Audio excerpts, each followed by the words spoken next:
In this podcast episode, Dr. Rhonda Patrick, a biomedical scientist and anti-aging expert, explores a wide range of health optimization topics. She explains the impact of environmental toxins on hormones, sheds light on the hidden dangers of visceral fat, discusses practical ways to maintain peak physical and cognitive function, and exposes some common household sources of harmful chemicals. Additionally, Dr. Patrick delves into the latest understanding of exercise guidelines, the benefits and challenges of intermittent fasting and ketogenic states, and the promising role of specific supplements for longevity and cognitive health. This rich conversation blends scientific evidence with actionable advice for anyone interested in improving health span and overall life quality. Dr. Patrick begins by highlighting visceral fat as a type of fat most people are unaware of despite its serious health implications. Unlike subcutaneous fat that lies beneath the skin, visceral fat surrounds internal organs such as the liver, kidneys, and intestines. It is deeply embedded in the abdominal cavity and cannot be pinched easily. Studies show that this fat increases with age, with men and women over 50 commonly carrying high levels. Visceral fat is metabolically active, constantly breaking down triglycerides into free fatty acids and secreting inflammatory cytokines that trigger immune responses and damage cells. This inflammation contributes to a 44% greater risk of metastatic cancer among individuals with excess visceral fat. Furthermore, visceral fat causes insulin resistance because it does not respond to insulin's regulatory effects on glucose uptake, leading to elevated blood sugar levels and forcing the body to produce more insulin. Over time, this cycle results in type 2 diabetes, brain fog, chronic fatigue, and diminished cognitive function. Interestingly, Dr. Patrick stresses that people can be lean, yet metabolically unhealthy due to excess visceral fat. Measuring visceral fat directly requires advanced scans like DEXA, but waist circumference offers a practical proxy.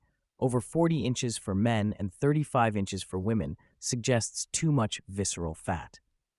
Women are particularly susceptible during perimenopause and menopause because falling estrogen levels alter fat storage patterns, redistributing fat to the visceral area. She warns against common misconceptions such as associating visceral fat only with obesity, explaining that poor sleep and chronic stress can rapidly increase visceral fat independent of weight fluctuations. For example, young men restricted to 4 hours of sleep per night for just 2 weeks showed an 11% rise in visceral fat without gaining overall weight. Diet quality also plays a critical role. An excess of ultra-processed, high-fat, and high-sugar foods can lead to significant visceral fat gain in days. Intermittent fasting is presented as a valuable tool for managing visceral fat and overall health. Dr. Patrick favors fasting in the morning as it aligns well with the metabolic switch from glucose to fat burning after liver glycogen stores deplete. This typically happens about 10 to 12 hours after the last meal, initiating ketosis, a state in which fatty acids are mobilized and ketone bodies produced as efficient brain fuel. Being in this ketogenic state has benefits beyond weight loss. It enhances cognitive function, reduces anxiety by increasing the neurotransmitter GABA, and boosts cellular repair processes.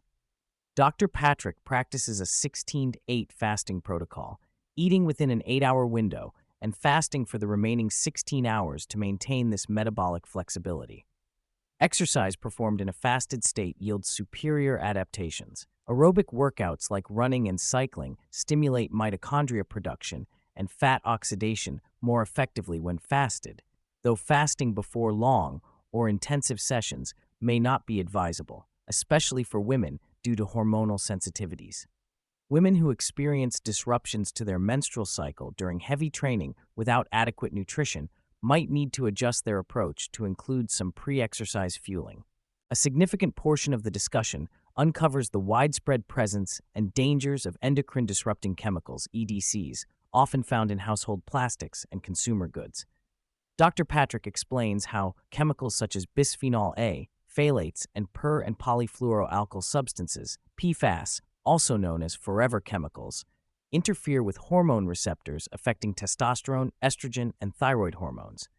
BPA acts as both an estrogen mimic and blocker, disrupting normal hormonal signaling. Exposure to BPA correlates with lowered testosterone levels in adult and adolescent males, decreased sperm quality, and altered sexual development in male fetuses. Phthalates, commonly used in flexible plastics and food packaging, penetrate fatty foods and cosmetics. They further impair testosterone production and reproductive function and are linked to increased risks of diseases, including autism spectrum disorder.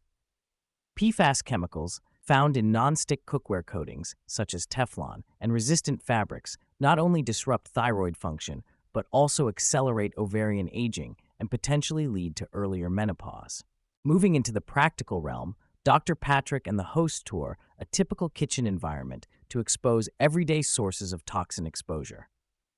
The harmful effects of black plastic containers become immediately apparent. These are often made from recycled electronics containing flame retardants linked to cancer. Heating food in such containers significantly increases chemical leaching. She emphasizes that acidic and spicy foods stored in plastic packaging or tubs exacerbate chemical migration, notably BPA and phthalates. Glass containers with bamboo or metal components are recommended alternatives that reduce exposure to microplastics and EDCs. Even condiment bottles and dairy product wrappings can be culprits, as chemicals preferentially dissolve in fatty or acidic substances. Kitchen utensils made of plastic or silicone mixed with plastics can also release harmful compounds during heating. Wooden utensils reduce this risk and are a healthier choice.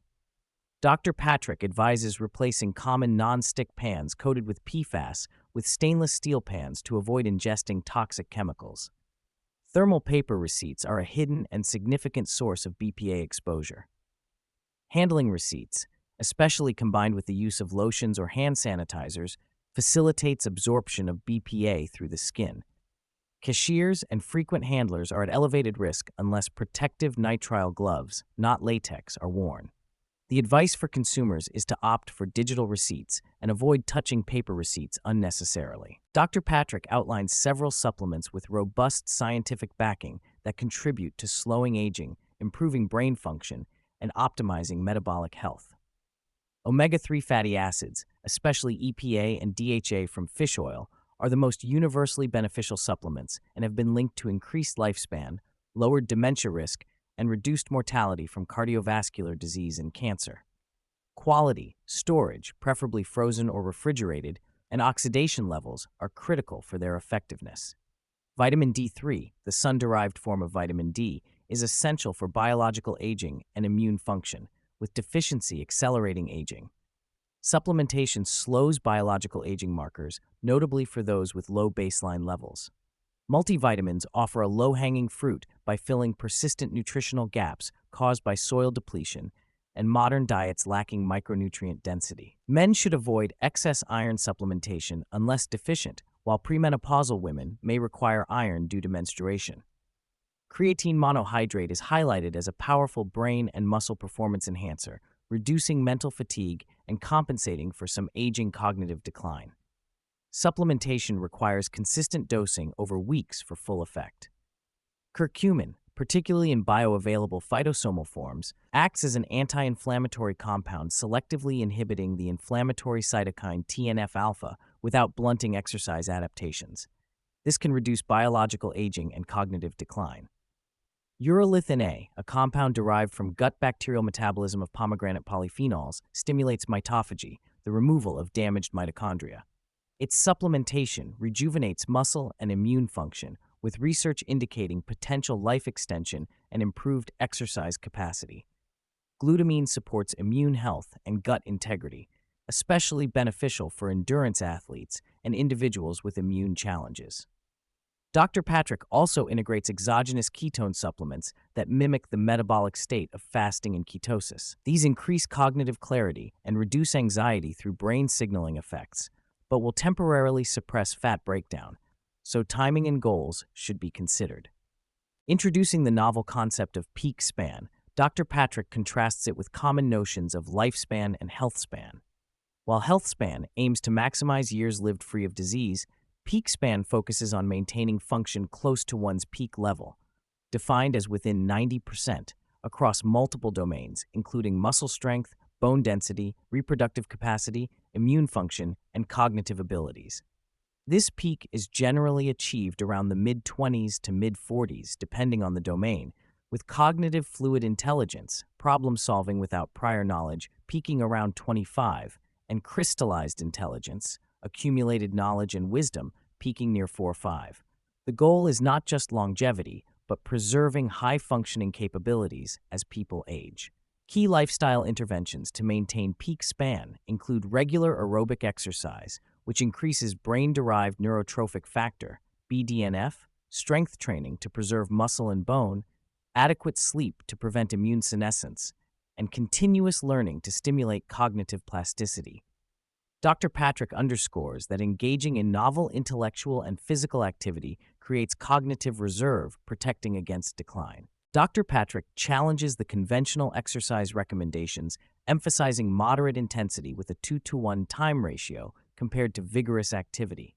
Recent accelerometer-based data reveal that vigorous exercise, such as jogging or swimming, yields mortality and disease risk reduction benefits 4 to 10 times greater than moderate or light activity on a per-minute basis. Even brief bursts of vigorous exercise accumulated throughout the day. Exercise snacks, like playing with children or sprinting for a few minutes, significantly reduce risks of cancer, cardiovascular disease, and diabetes.